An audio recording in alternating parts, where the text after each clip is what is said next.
You sinned by having an abortion. So when I was younger, I had an abortion. It was an unwanted pregnancy where I wasn't in a great financial or mental state to look after a child. Nor did I want to give an unwanted baby up for adoption just for them to wonder why did their birth mom abandon them. Anyway, in my family, I have an older brother who's several years older than me and is married to this crazy woman named Laura. Now, Laura is very religious. Not gonna say which religion because I don't want them to be hated, but I'm pretty sure people have a good guess on what it is. Laura, being the crazy religious woman she is, likes to preach about her religion with every chance she gets. She also loves children and thinks abortion is basically a sin. So I'm pretty sure you get the idea of who the craphead is in this story. So 6 years back, when Laura wasn't hated by the family, in fact, we all really liked how chill she was and how funny her stories were. So as I was drinking with her, we decided to ask deep questions to get to know each other. One thing led to another, and I told her I had an abortion before. She then proceeded to screech how terrible that was, and condemned me for it. So this is where the fun began. She told every single living being she came across about how much of a terrible person I was, and that I hated children. She is sorta right, because I am very uncomfortable being around little fleshy living beings whom I cannot communicate with properly, but I don't hate them. She spreads lies on her theories about how I abuse children, or how I deny my duties of continuing the family bloodline, that I also deny a higher-up being to be a part of my life because I refuse to let an angel be born on earth, and that I am to be pitied for. So on that very year, about 5 years ago, on Christmas, she bought me newborn baby clothes.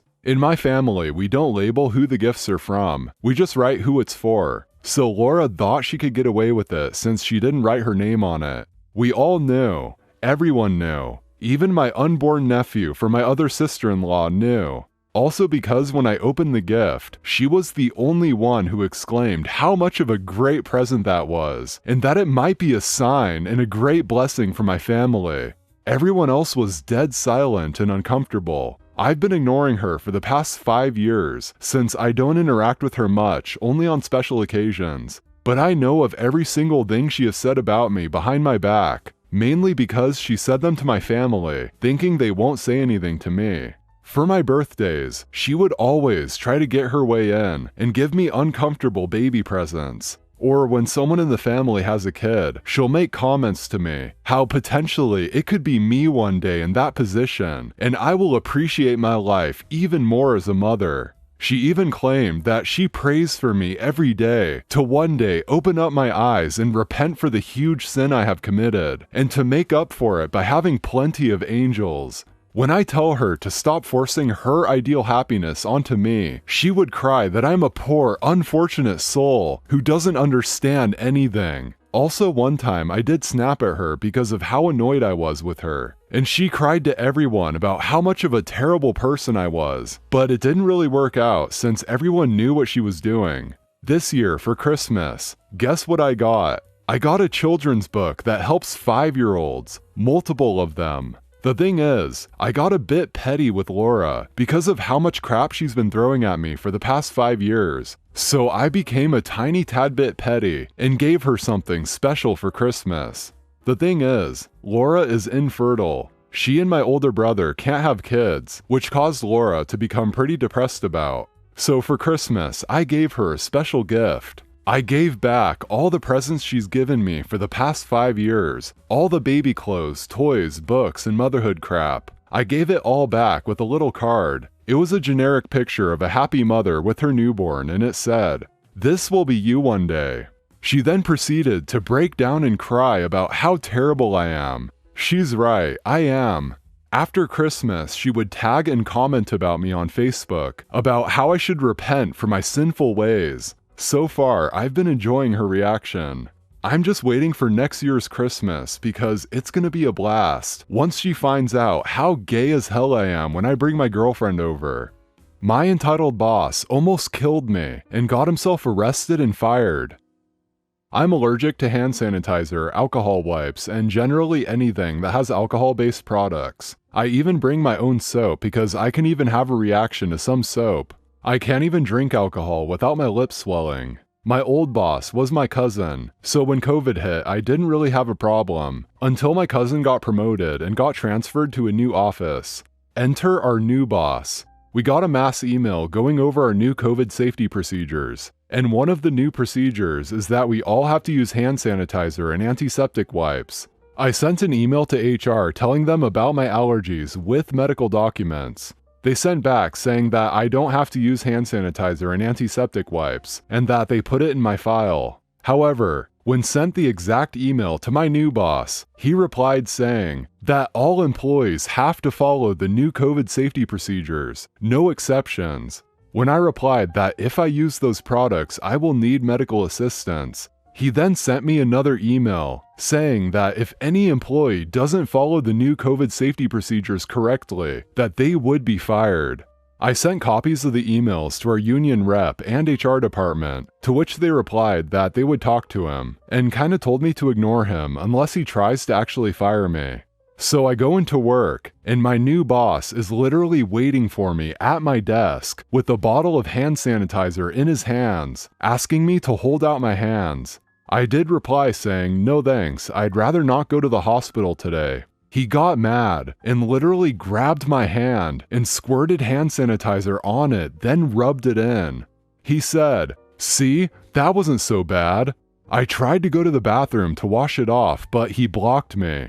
Well, I had a bad reaction. Thank God I had an EpiPen in my desk. My boss kept saying that he thought I was lying, and kept saying that until I was put into the ambulance and couldn't hear him. A member of the HR department and the legal department came to visit me in the hospital, probably making sure I don't sue, and informed me that he was fired. The woman from HR also said that they called the police on my behalf, and I should be getting a visit from them soon. I can't talk about that as it is an ongoing investigation. Edit to add, I'm in Australia, so no medical fees. I'm not happy about the EpiPen, they're expensive, like $40. Also, the cops won't tell me anything. They did tell me that he's been ordered to stay away from me. So he must be out of jail if he was ordered to stay away, right? I'm still in the hospital, hoping to be released today or tomorrow at the latest. Why didn't you shovel out my parking spots while you were shoveling out yours? So a bit of backstory. I live in a condo in a multi-unit residence. Each unit has 2 assigned parking spots, one right next to the building and the second a ways away in the middle of the lot. One of my downstairs neighbors is an elderly woman with a 40-year-old son who lives with her. She parks next to the building. He parks in the spot in the center. She's not disabled but is temporarily using a walker after slipping on some ice. I live by myself, so I just use my one spot near the building and let the second one sit vacant. So today it snowed and we do have a plow that comes through. However, instead of moving my car, it's actually less disruptive to my life to just brush off my car and shovel the snow onto the main thoroughfare for the plow to collect. I work from home, so I rarely drive. While I was out shoveling, this lady comes out and asks if I can clear hers out as well. It's not much extra work, so I'm like, sure, I'll help you out. After clearing my car off and shoveling the snow around her car out into the main area, I start to head back upstairs. She comes out and asks why I didn't finish the job. I stare at her absently for a good 5 seconds as my brain struggles to process the question, before I finally manage, "What job?" She complains that I didn't brush her car off before shoveling her spot out, so if her son brushes the car off, it'll mean there's more snow on the ground, and then complains that I didn't do any work at all clearing her son's car.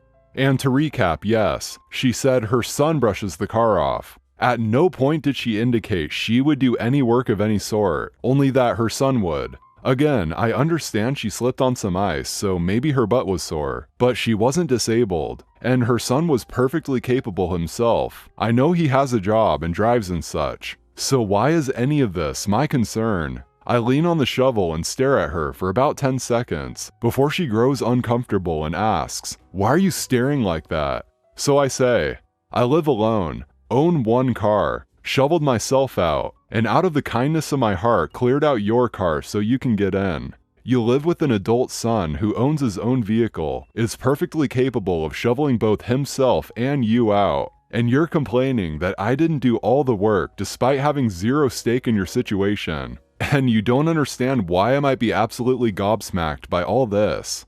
I could see the hamster wheel spinning. Then her face brightens, as if she discovered a glaring loophole in some cosmic law that will compel me to do her bidding. She said, "But you have that second spot that you never use. Why don't you just shovel that out so my son can use it?" I say nothing more, and continue to lean on my shovel with a deadpan expression. After another few moments, she turns around and wordlessly waddles back indoors. I'd like to think she realized she was acting like an idiot, but at least she recognized that I wasn't going to play ball. So yeah, this is going to be a fun winter, I'll bet.